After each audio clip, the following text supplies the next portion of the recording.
You were listening to an episode of McGann is Not a Parent But. Today's episode is brought to you by Positive Parenting Class Pass. Positive Parenting Class Pass is 6 simple positive parenting classes to kickstart your positive parenting journey. You can start today at bekindcoaching.com/classpass. In today's episode, we'll be chatting about the qualities and characteristics of a soothing parent. You are hitting this episode 5 in a series of 8, going through the 4 qualities of secure attachment. So I'm super excited to dig into this space this week. So I invite you to get cozy, grab your notebook, and let's dig in. So here is the truth bomb that we are starting out every episode of this series with. That strong relationships is a dance between rupture and repair, meaning mistakes and recovery, meaning fractures and healing. That quality of our repair from rupture influences the quality of attachment. And when I'm saying attachment, what I'm referencing is attachment theory. So that means that the quality of the attachment bond affects the way that your child develops mentally, physically, intellectually, emotionally, and socially. The quality of that repair, going from fracture to repair. The strength of this relationship is the main predictor of how well your child will do both in school and life. Think about how well you make mistakes and recover and learn from those mistakes, how well you come and admit your faults and step into a space of improvement and growth. And that quality of how easily or how much struggle is involved, the quality of that movement may signal to the quality of that attachment. In attachment and in the work that I do at the attachment, I ask parents to shift out of the adult perspective and shift into the child's perspective. And in this space, I invite you, sorry, I had to cough there. I invite you to start to think about how your child is showing up looking for a safe base. So in typical parenting, or in a lot of mainstream parenting, we start to see parenting from the parent's perspective. We start to think about like, oh yeah, I'm safe because I'm doing safe things, or oh yeah, I'm connected because I'm doing connecting things. However, in the work that I do, I invite us to shift into the child's perspective. Does the child feel safe to share? Does the child feel connected to, understood, safe, seen, and heard? Because your sense of bonding with your child is not the same as the sense of bonding that they have with you. When we think about the child's perspective of feeling, we're looking at how does a child feel safe, seen, soothed, and secure. And all of that helps build that solid foundation together. When we have a supported child, when we have balanced parent, and we build a secure relationship together, it's all that foundations work. We cannot buy our way to a safe relationship. We cannot buy our way to balanced actions. For that, we have to take those actions. We have to build those skills. We have to make those mistakes and learn and strengthen those metaphorical muscles. Attachment is defined as that relationship that gives you that inner sense of security, that inner sense of safety, where you can be yourself and speak your ways and speak your mind and have your good days and have your not so good days, and be able to come back and connect to that inner sense of security. And that inner sense of security comes from regulation. When we hear about regulation or co-regulation or dysregulation, what that is speaking to is managing the incoming stimulation with the energy release that's appropriate. I like to describe it as like a thermostat for you in your body. If you want to dig more into learning about regulation, co-regulation, dysregulation, and autoregulation, I encourage you to go listen to episode 5.9. We dig into all 4 of those so that you can learn what they are and their purpose and how to start taking action in them. For what we're talking about today, regulation means that a regulated nervous system can move easily from high and low states back into a wide window of calm and contentment. And that window is called the window of tolerance. How much stress and shutdown can you tolerate before you cross the threshold out of calm and contentment and into crisis or shutdown? Are there days where you feel quick to anger? Are there days where you feel like, oh, well, I have more patience today? What that's telling me is that you are having various windows of tolerances, and they can be impacted by a lot of outside factors. It can be impacted by your environment. It can be impacted by your own temperament. When we're talking about dysregulation, that tends to mean that we have a very narrow window of tolerance, meaning that we're quicker to anger, quicker to shut down. And we live most of our life in those big expressions. And when we think about co-regulation, that means that the adult is in a state of calm and contentment, able to stay regulated, able to stay present. And when a child has high activation, whether they're coming to you crying or whether they're in their own state of stress, you're able to work together to calm down and enter into a state of regulation together. And co-regulation is something that all of us need, something that I know I did not receive as a child. As a child, I actually received a lot of co-dysregulation, where when the adult was calm and I brought my stress, I then stressed the adult out. So then we were both in a state of dysregulation.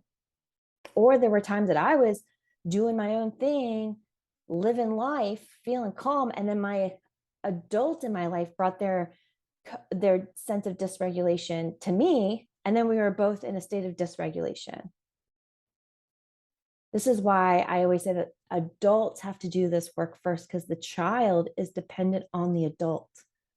And that's why a parenting coach, I work with parents to improve their own behavior so that they can be that safe adult for when their child is in a state of dysregulation. They can show up and help establish safety and regulation between the both of them, because the child is dependent on the adult.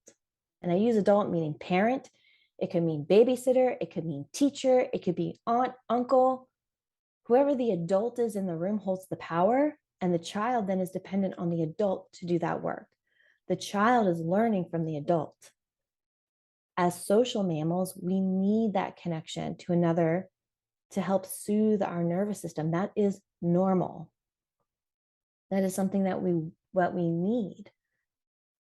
We learn to do it on our own so that when we are by ourselves, we can do it. But we learn to do it on our own by doing it first with others. In childhood, we create that working model. And when I say working model, it just means working understanding. And it's how you enter into that state of soothing our nervous system. We're going to dig into the soothing element today. And as a result, when we go through and start to understand those things and start to practice those tools and methods and start to do it out in the real world, we start to establish trust. The question is, can we trust ourselves and others? And then the qualities of that trust influences our attachment style. So if we trust ourselves and we trust others, meaning I can accurately identify my needs and I can communicate those needs and I can trust that others will help me fill those needs, then I start to have a secure attachment. I can express my needs and have my needs met. I feel secure in that. I have a sense of security. When I enter those states of dysregulation, I can come back into a state of regulation with ease. Doesn't mean it's not messy, doesn't mean it's not painful, doesn't mean it doesn't require process. It means that I can establish it and find that sense of security. When I don't have trust in myself and I have trust in others, meaning I don't know my own needs, but I trust others to fill them. I trust others to tell me what's wrong or what I need to do or the right answer for me. Then I start to have a non-secure, anxious attachment. And when I trust myself, but I don't trust others, That's seen as a not secure avoidant, where I know my own needs, but I don't trust others to fill them. I'll just do it on my own. And then when we have not trust of self and not trust of others, that's categorized as not secure, disorganized. We can't find our need, we can't express our need, and we don't have consistent filling of those needs. And so in this 8-part series that we've been working through how can we show up to establish a consequence of trust, and how do we show up to start to establish outcome of not trust. So we've been working through the secure parent, the insecure parent, the safe parent, the unsafe parent, the soothing parent, which we're going to be talking about this week, and next week is the unsoothing parent. And then we're going to round out this series with the seeing parent and the unseeing parent. So to be soothing means to be the calming presence in the time of distress. I think about this as running my hand underwater when I burn it, or rubbing aloe on my sunburn, or taking a drink when I feel thirsty, or taking a pause when I need to cough.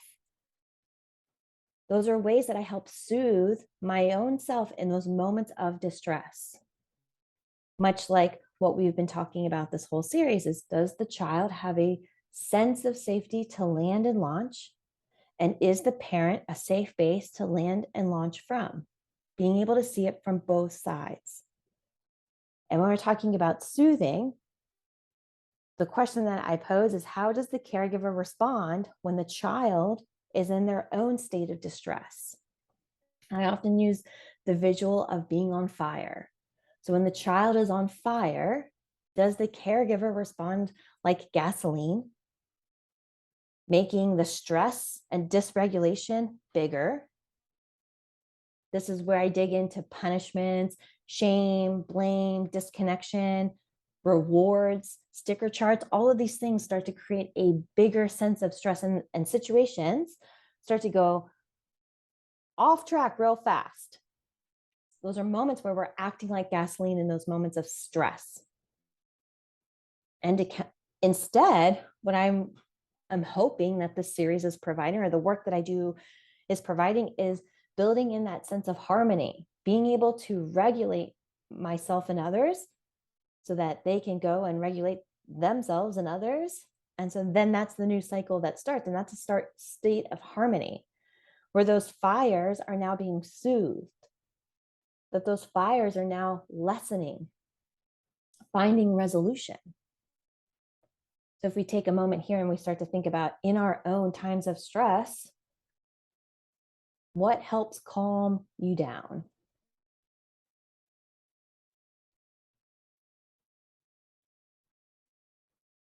I'm going to really sit here and think about it. I'm going to embody it.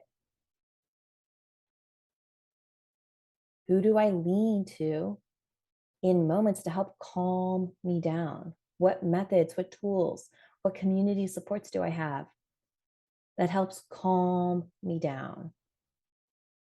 How do I help go from a state of stress to a state of calm?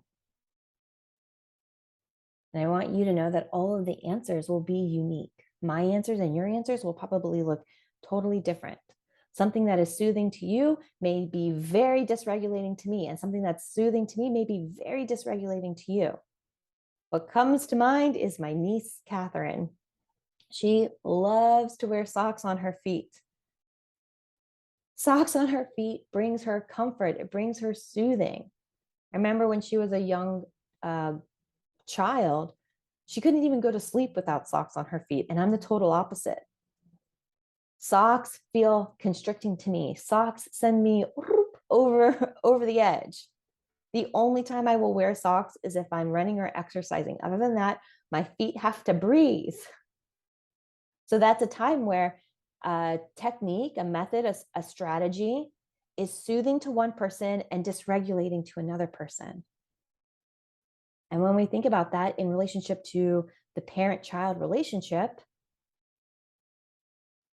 a big part of parenting is starting to learn yourself and your child, but to learn what is bringing your child these moments of distress so that you can show up to fill those needs, so we can establish trust. So when we think about building in secure relationships or bringing in security in relationships, we can start with that a baby will have a need. It might be shelter, clothing, sleep, water, air, food, protection, play. They have a need. And the baby communicates that through crying, through their behavior, through their words, through their verbal and nonverbal communication. They're going to start to communicate that need. And then the parent's role is to interpret and fill that need. This is a skill we practice every Monday in Monday intentions, where we start to practice observing what we see and then listening to our interpretations, checking those interpretations, knowing that other people are going to interpret the same data, the same thing that they see and observe differently. And our role when we're in a parent-child relationship is starting to interpret what you observe in your child so that you can fill their needs. And then when their needs are met, trust is formed. The baby calms down, the baby's need goes away until they need a new need. And then the cycle begins. And that cycle of rupture, meaning that they have the need, they communicate crying, distress, and then the parent identifies and fills the need, and the child calms down. That starts to build trust in the relationship. And there are some things that get in the way with this. When the baby has the need and the baby communicates, perhaps the parent misinterprets and doesn't fill the need. And I want to say here that it's not with intention. Most of the time, it's because the adult is dysregulated. They could be annoyed by the child's request, or angered by the child's request, or disgusted by the child's request. And this cycle is something that gets passed down. And so the parent misses that opportunity. And when those needs are not filled, then distrust starts to be formed. We start to not know predictably that our needs are going to be met. So when we're thinking about being a soothing parent, filling those needs, filling those moments of distress, we can look at, are we soothing parent in a lens of sensory? We're talking about the senses and the 8 different senses. You might be thinking, 8? I only know 5. It's because we were mainstream taught 5. But now we can step into seeing 3 new senses and seeing how we can soothe that, starting to calm and fill the need. We can also look at comfort. Being a soothing parent is offering that comfort in the child's moment of distress. And then finally, building confidence. How can we show up to build confidence through the child's moments of distress? So in this episode, we're going to break those 3 down, and we're going to do a little deeper dive into those. So first, we're going to be starting at sensory. So I want you to consider first how easily you can enjoy dinner when you have a seat in the direct sun, be it indoors or outdoors. Imagine sitting down at the table and the sun is directly in your eyes. How easily do you enjoy your space? How easily can you focus on conversation? I use this example because this weekend, this was me. We had gone out to a really nice place. One of the people I was with, they were like, this is my favorite place in the whole wide world. This is just my happy place. And I was sitting literally in direct sun. I had to hold up my hand to block the sun. For me, it was not as enjoyable, but I wanted to enjoy it. We actually ended up moving to a different table because I was distracted. I was not enjoying the dinner, actually, because I was so overwhelmed by not only the heat, but the visual input. So maybe sun doesn't bother you. Maybe it's different for you. Another question I have is, how easily can you talk to someone who has strong perfume on? When you're talking to someone, does the perfume dysregulate you? Is it overwhelming? Are there some scents that are great and other scents are not so great? I once went and purchased a new perfume with my best friend. I hopped in the car, I opened it up, and it gave her a headache because floral notes gives her a headache. I didn't know it at the time. We rolled down the windows, we got some air, and we found some soothing and some relief. It didn't bother me, however, it did bother her. Brain break moment. All right, I know that I can go deep way fast. So let's just take a pause here to take a deep breath in and let it out. And listen while I let you know that this episode is brought to you by me, Megan, and my Positive Parenting Class Pass. Positive Parenting Class Pass are 6 simple positive parenting classes to kickstart your positive parenting journey. Those classes include Positive Parenting 101, which is a class that is just designed to give you the first steps in what positive parenting is and what it is not. Second class is Emotional Validation. In this class, we dig into how can we show up to have your child feel seen and heard in their lived experience. The third class is Setting Boundaries, all about communicating, enforcing, and allowing testing of your secure and consistent and firm boundaries. The fourth class is a class called Ending Entitlement. Inside of this class, we dig into how we are showing up using tools of entitlement and how we can start to release those tools and begin practicing tools of empowerment and choice. And we know that what we put down, they're going to pick up. The fifth class is a class all about natural consequences. This is a class that gets very clear, and you'll walk away knowing what an imposed consequence is, what a logical consequence is, and most importantly, how to begin utilizing natural consequences so your children begin learning from their lived experience. And the final class is a class all about apologizing. I like to say that connection is the most skipped over step and recovery is the least utilized step. So in that step, you'll start to learn how to show up and use impactful and effective apologies so that your child knows that you see them and hear them and care about them. If you are looking to begin your journey today, then I highly encourage you go to bekindcoaching.com/classpass and dig into the classes starting today.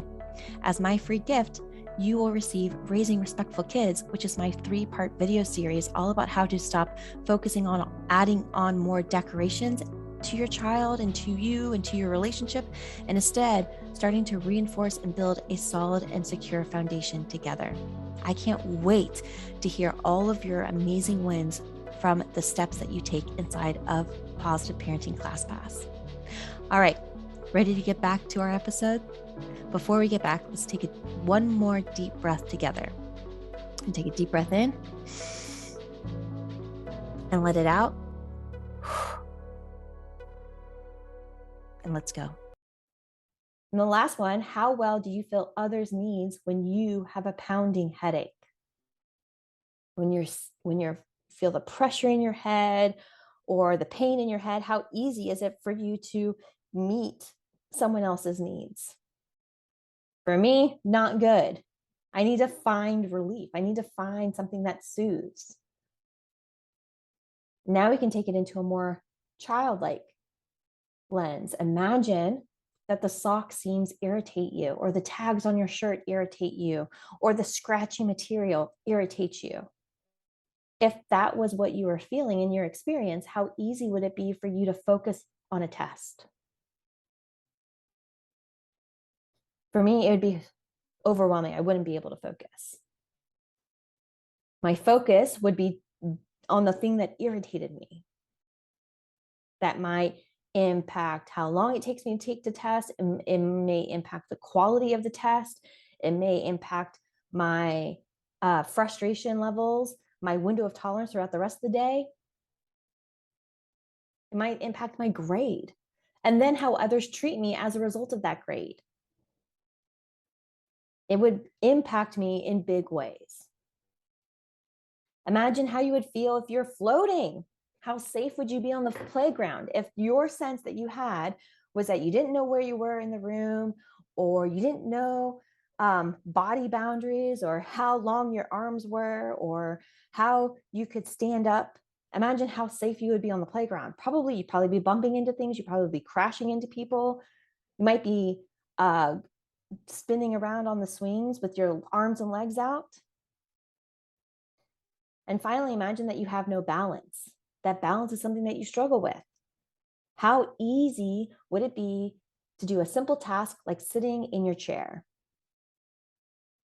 for that test with the sock seam.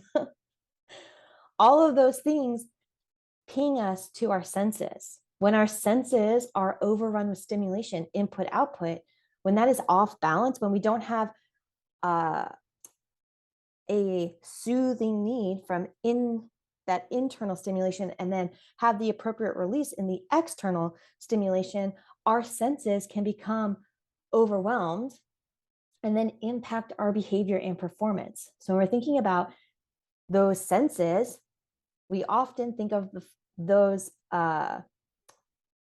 first 6 senses: sight, taste, touch, hear, smell. First 5, excuse me.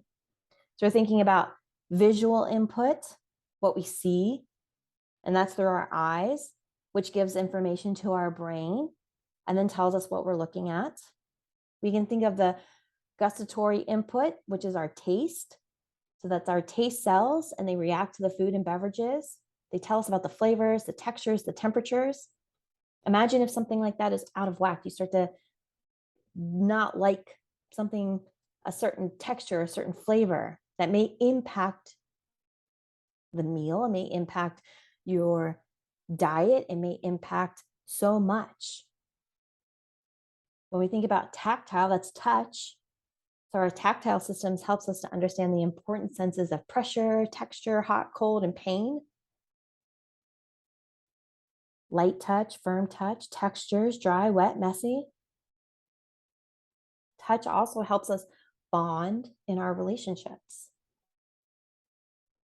Auditory input, that's hearing. So we receive auditory input through our ears and then gauge whether they are important to our everyday being or that we can just kind of tune them out. We start to think about how close things are or how far away things are. We can start to establish a sense of safety through our hearing. And olfactory is our smell. For me, smell is a big one for me. The sensory receptors in our nose picks up information about the odors around us. And in all honesty, I think that the powers of smell are kind of underplayed. But for me, I know that as soon as the litter box goes one day too far, I can't. I have to go fix it. I love to wear essential oils and I love to bring in soothing, calming scents into my work environment because it helps me regulate myself. So thinking about being a soothing parent, now that we know about those 5 senses, now we can start to think about, oh, wait, how can we help soothe that, relieve it, become that aloe to the fire? And then the 3 under-known senses is the vestibular, the proprioceptive, and the interoceptive. So we're thinking about vestibular input, that's talking about balance. So these receptors are in our inner ear, and stimulation occurs through any change in the position, direction, or movement of the head.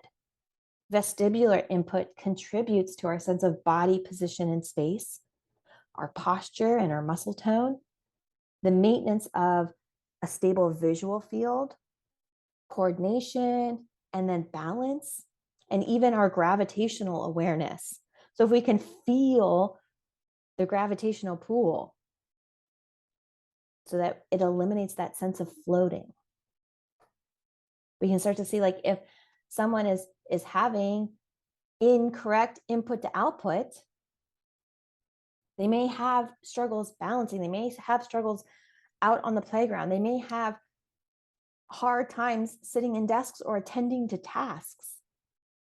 It might not be that they don't want to do the test. It might be that they're struggling to regulate themselves to attend to the task or test. When we're thinking about proprioceptive input is our movement. So this system is our muscles, our tendons, our ligaments, and our joint receptors. It tells us where our body is in space and detects and controls force and pressure.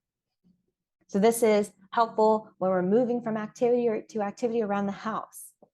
This is helpful on playgrounds. This is helpful in peer-to-peer social situations. It's helpful on a sports team. It's helpful when we're moving in our room, cleaning up our spaces or doing any sort of physical movement. That's our proprioceptive sense. And the last is our interoception sense, and that is our internal systems. So what this means is that it gives us the ability to feel what is happening inside of our body, meaning it may detect a headache, it may detect hunger. It starts to give us clues that we're thirsty or that we're hot or cold.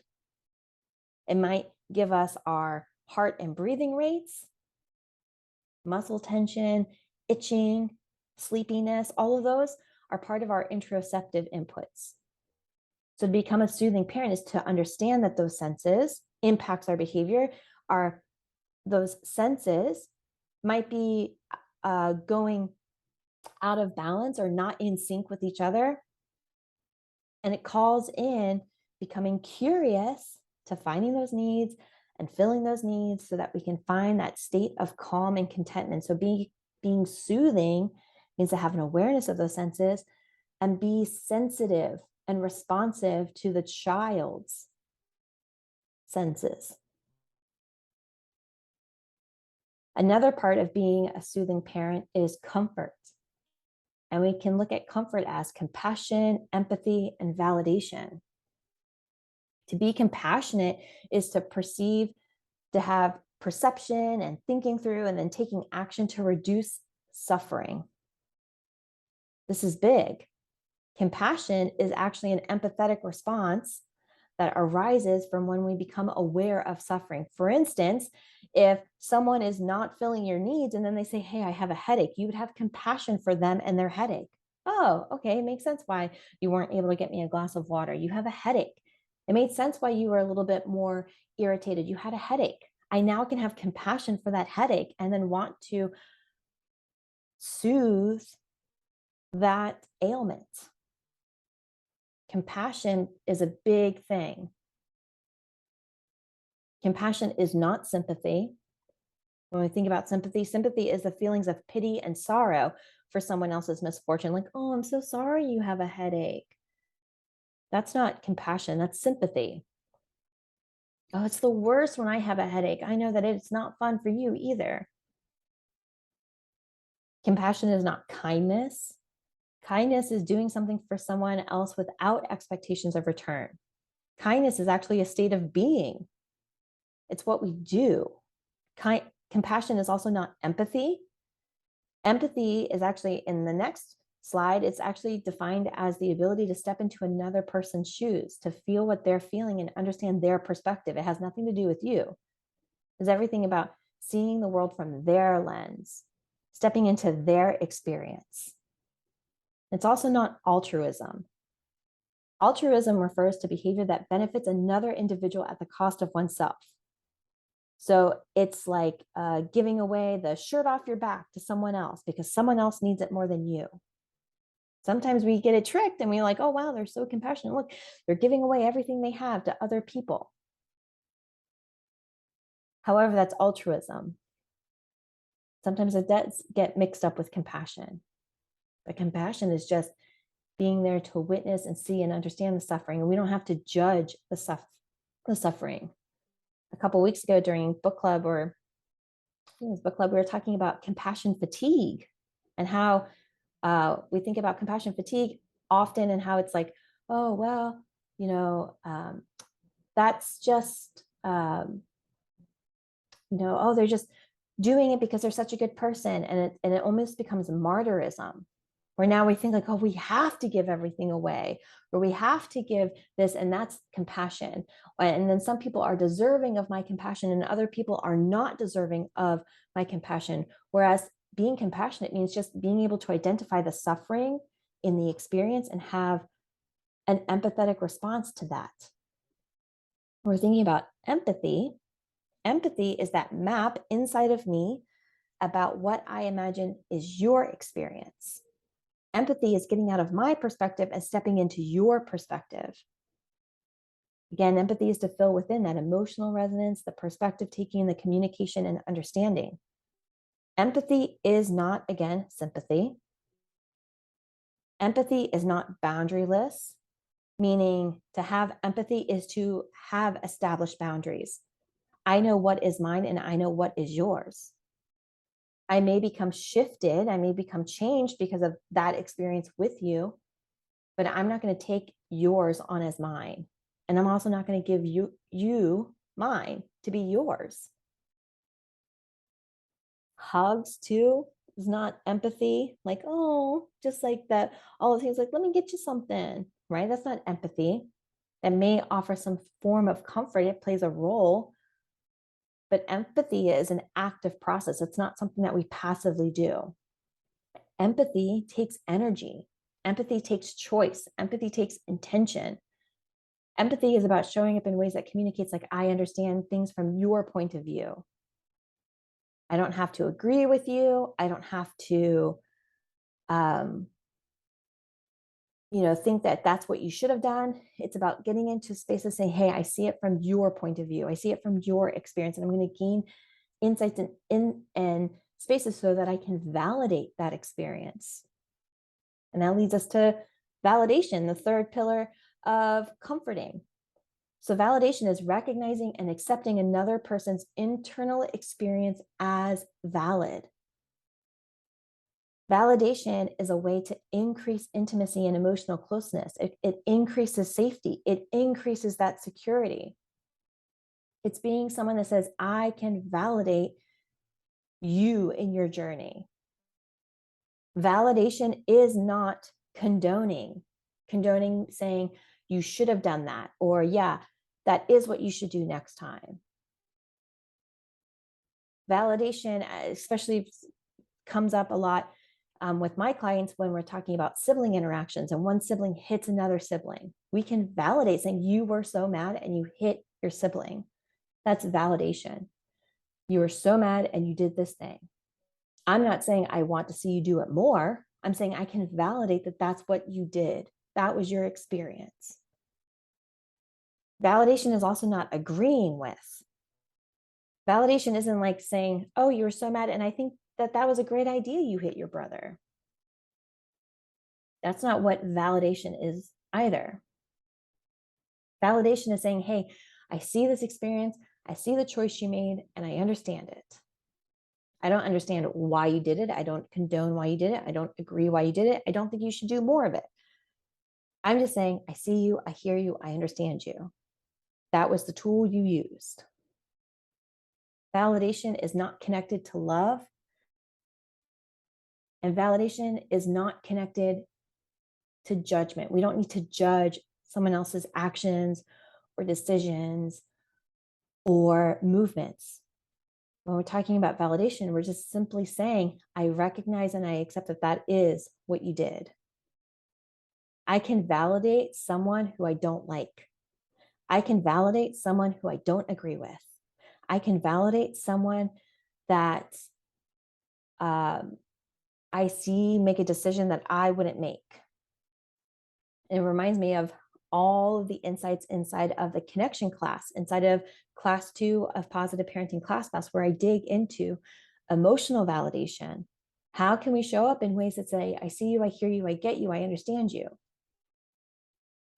That's all inside of class 2. We dig deep into it. It's a whole 45-minute class all about validation and how to become a validating caregiver to a child within their experience. And the last pillar that I want to get into about becoming a soothing parent is confidence. So confidence is the feeling or belief that one can rely on someone else or something. It starts to develop firm trust. So we can think of this as reassurance helps build confidence, and trust helps build confidence. Reassurance is that time and that dynamic, that relationship dynamic, when you have a stress and you bring it to someone and they help you work through it. They give you verbal reassurance. They give you physical reassurance. You bring a mistake and they say, don't worry, we got this. We can solve through this together. They help give you that reassurance to say, hey, I see you, I hear you, I get you. This is hard, and I'm here with you. You're safe here.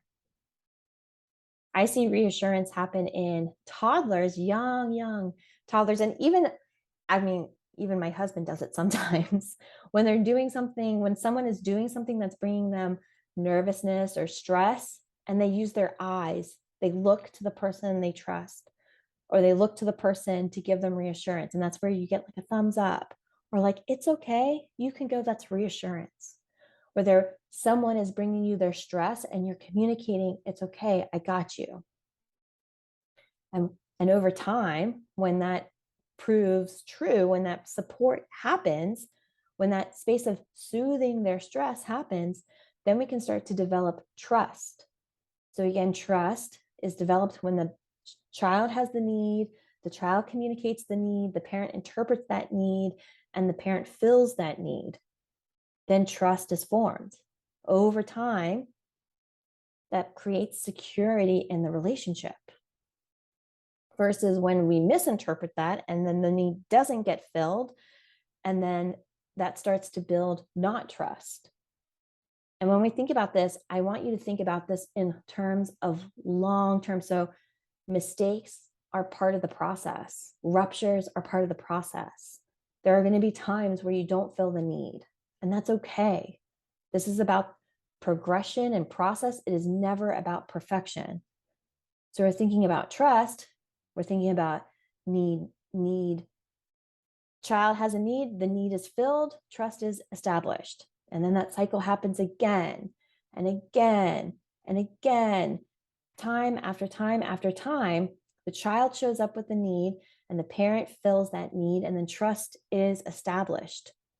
Trust is the natural consequence over many, many times. So that when there's mistakes that happen, when there are bumps in the road, when there are little blips that say, oh, I missed that one, or oh, I lost it, or oh, I wasn't regulated, then we can quickly recover and get back. We're taking a very macro lens to this, and we're taking a very high perspective to this. It's over the course of the entire relationship. Are we filling the needs more than we're missing the needs? From the child's point of view. And as a result of that, then we start to have trust. That feels good. When we know that we can soothe our senses, when we start to have comfort, and when we can start to build confidence, then we can start to have a soothing impact. When we start to learn and know and support, then we can start to have a soothing impact for you and your child, starting to become the soothing caregiver. And in support of this, that's what all of my classes and courses are designed to do: help give parents and empower parents to become secure caregivers, learning how to identify those needs in themselves and others and start to fill those needs in themselves and others so that they can support themselves and their children. That's why I value this work and why I value showing up and inviting others to continue taking steps to go deeper. So in closing, I want you to consider: how predictable are your responses to your child? How soothing are they? How safe are they? How secure do you feel with your parenting?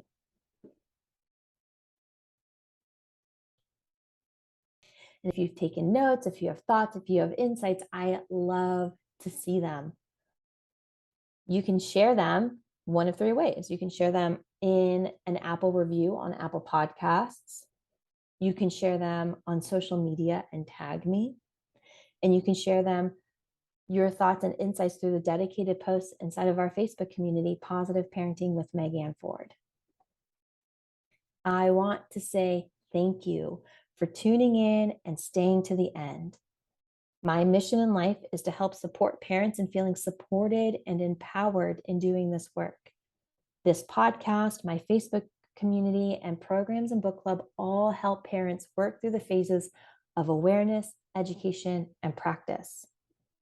So if you are ready for the next step, I highly encourage you to get Positive Parenting Class Pass, especially dig into class 2 on emotional validation. And you can find all of those resources and get started today at bekindcoaching.com/classpass. And as my free gift to you, you will also have access to Raising Respectful Kids. Thank you for being here. Thank you for continuously showing up, being dedicated to stand firm in your values and practice of positive parenting. And I cannot wait to see you next week. Bye, friends.